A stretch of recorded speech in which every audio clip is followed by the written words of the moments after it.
Hi everyone, welcome to Aravali technologies. Myself Kancham Sreeja. So మనకి ఇవాళ video వచ్చేసి what is medical coding.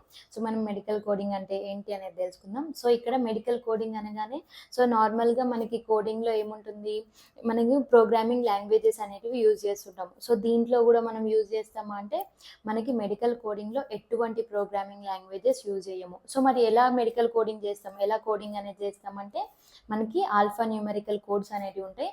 So వాటి ద్వారా మనము మ్యాటర్ని అండ్ డీటెయిల్స్ని ట్రాన్స్ఫార్మ్ అనేది చేస్తుంటాము. సో మనకి ఇక్కడ మెడికల్ కోడింగ్ అంటే ఏంటి అనేది తెలుసుకుందాం.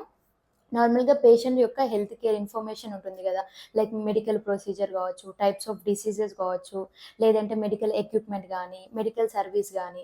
సో ఈ మొత్తం ఇన్ఫర్మేషన్ని మెడికల్ కోడర్ అయితే ఎవరైతే ఉన్నారో ఆయన ఏం చేస్తారు, సో ఈ ఇన్ఫర్మేషన్ని మెడికల్ కోడ్లోకి ట్రాన్స్ఫార్మ్ అనేది చేస్తుంటారు. దేన్ని యూజ్ చేసుకొని, ఆల్ఫా న్యూమరికల్ కోడ్స్ని యూజ్ చేసుకొని ఈ డీటెయిల్స్ని మొత్తం ట్రాన్స్ఫర్మేషన్ అనేది చేస్తుంటారు. సో మనకి ఇండియాకి వచ్చేసరికి నార్మల్గా హెల్త్ కేర్ ఇన్సూరెన్స్ అనేది ఇండియాలో ఆప్షన్. చేసుకునే వాళ్ళు హెల్త్ ఇన్సూరెన్స్ చేసుకోవచ్చు, చేసుకునే వాళ్ళు అవసరం లేదు. బట్ మనకి అదర్ కంట్రీస్లో ఈ హెల్త్ ఇన్సూరెన్స్ అనేది మ్యాండేటరీ. ప్రతి ఒక్క పర్సన్ ఈ హెల్త్ ఇన్సూరెన్స్ అనేది చేసుకోవాలి. సో మనకి ఈ మెడికల్ కోడ్ వల్ల ఏం యూజెస్ అవుతాయి, సో మనకి హెల్త్ కేర్ క్వాలిటీ అనేది ఇంప్రూవ్ అవుతుంది. అలాగే మనకి హెల్త్ కేర్ కాస్ట్ ఉంటుంది కదా, అది తగ్గుతుంది. అది ఎలానో తెలుసుకుందాం. సో మనకి డాక్టర్స్ అనే వాళ్ళు ఉంటారు కదా, వాళ్ళు ఏం చేస్తారు, వాళ్ళకి వచ్చిన మెడికల్ విజిట్స్ని డాక్యుమెంట్స్గా చేంజ్ చేస్తారు. ఈ డాక్యుమెంట్స్ని ఎవరికి సెండ్ చేస్తారంటే గవర్నమెంట్ ఆర్గనైజేషన్కి సెండ్ చేస్తారు. సో అప్పుడు ఈ గవర్నమెంట్ ఆర్గనైజేషన్ ఏం చేస్తుంది, ఈ డాక్యుమెంట్స్, హెల్త్ కేర్ డాక్యుమెంట్స్ ఏవైతే ఉన్నాయో వాటిని బేస్ చేసుకొని కొన్ని స్టాటిస్టిక్స్ని జనరేట్ అనేది చేస్తుంది. సో ఈ స్టాటిస్టిక్స్ని బేస్ చేసుకొని ఎలాంటి ఏజ్ గ్రూప్ పీపుల్కి ఎలాంటి ఇష్యూస్ ఉన్నాయి అనేది తెలుసుకుంటుంది. సో వీటిని తెలుసుకున్న తర్వాత దీనిపైన ఎలాంటి యాక్షన్ తీసుకోవాలి అని థింక్ చేస్తుంది. థింక్ చేసిన తర్వాత యాక్షన్ అనేది తీసుకుంటుంది. సో ఇలా మనం మెడికల్ కోడింగ్ అనేది చేస్తుంటాము. సో నార్మల్గా మనకి డౌట్ రావచ్చు, మెడికల్ కోడింగ్కి ఎవరు ఎలిజిబుల్, ఎవరు చేయొచ్చు. సో నార్మల్గా మెడికల్ కోడింగ్ ఉంది అని నార్మల్గా సైన్స్ స్టూడెంట్స్ మాత్రమే ఎలిజిబుల్ కావచ్చు అనుకుంటారు. సో మనకి ఎవరైనా చేయొచ్చు మెడికల్ కోడింగ్.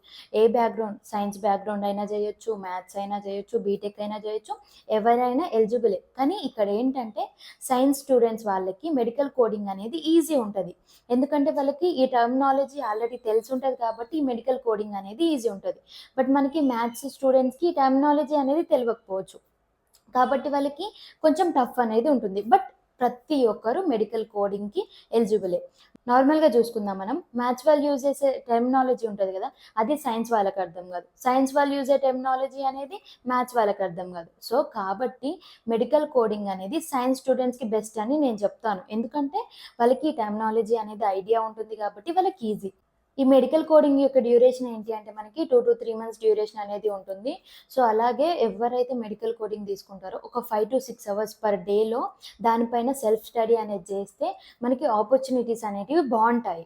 సో అలాగే మనకి నార్మల్గా మ్యాథ్స్ స్టూడెంట్స్ ఉంటారు కదా, మ్యాథ్స్ వాళ్ళు, బీటెక్ వాళ్ళు, ఎవరైతే ఈ కోడింగ్ అనేది కోచింగ్ తీసుకున్న వాళ్ళు ఉంటారు కదా, సో వాళ్ళు ఏంటంటే ఎక్స్ట్రా ఒక 2 months అనేది కోచింగ్ తీసుకోవాల్సి ఉంటుంది. ఎందుకంటే వాళ్ళకి టెర్మినాలజీ అనేది తెలిసి ఉండదు కాబట్టి కొంచెం టఫ్ ఉంటుంది, కాబట్టి వాళ్ళు టైం అనేది ఎక్కువ స్పెండ్ చేయాల్సి ఉంటుంది. సో అలాగే మనకి మెడికల్ కోడింగ్లో ఏమైనా ఎగ్జామ్స్ ఉంటాయా అంటే ఉంటాయి. మనకి సిసిఎస్ అనేది ఒకటి ఉంటుంది, సిపిసి అనేది ఒకటి ఉంటుంది. సిసిఎస్ వచ్చేసి సర్టిఫైడ్ కోడింగ్ స్పెషలిస్ట్ ఒకటి, సిపిసి వచ్చేసి సర్టిఫైడ్ ప్రొఫెషనల్ కోడర్ ఒకటి.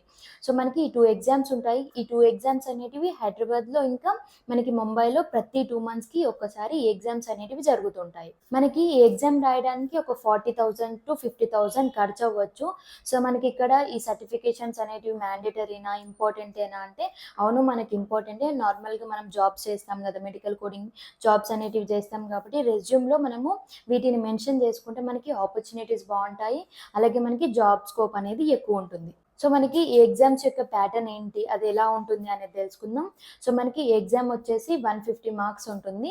సో అలాగే 6 hours డ్యూరేషన్ అనేది ఉంటుంది. మనకి 150 marksలో 70% అనేది రావాల్సి ఉంటుంది. ఈ 70% వస్తేనే మనము ఈ ఎగ్జామ్లో క్వాలిఫై అనేది అవుతాము. మనకి ఈ మెడికల్ కోడింగ్ సర్టిఫికేషన్స్ ఉన్నాయి కదా, ఉన్నవాళ్ళు నార్మల్గా మన ఇండియాలోనే కాకుండా అదర్ కంట్రీస్లో కూడా జాబ్ ఆపర్చునిటీస్ అనేటివి బాగుంటాయి. అలాగే జాబ్ స్కోప్ అనేది బాగుంటుంది. సో నార్మల్గా మెడికల్ కోడింగ్ ఫ్రెషర్కి అయితే 2.5 to 4.5 lakhs per annum అనేది ఉంటుంది.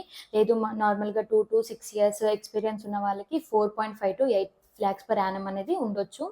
సో మనకి మెడికల్ కోడింగ్ అనేది బాగుంటుంది. మనకి దీంట్లో ఏజ్ లిమిట్ ఏమైనా ఉంటుందా, లేదంటే జాబ్కి ఏదైనా లిమిట్ ఉంటుందా ఏజ్ అని అంటే మనకి అలాంటి ఏజ్ లిమిట్ అంటూ ఏముండదు.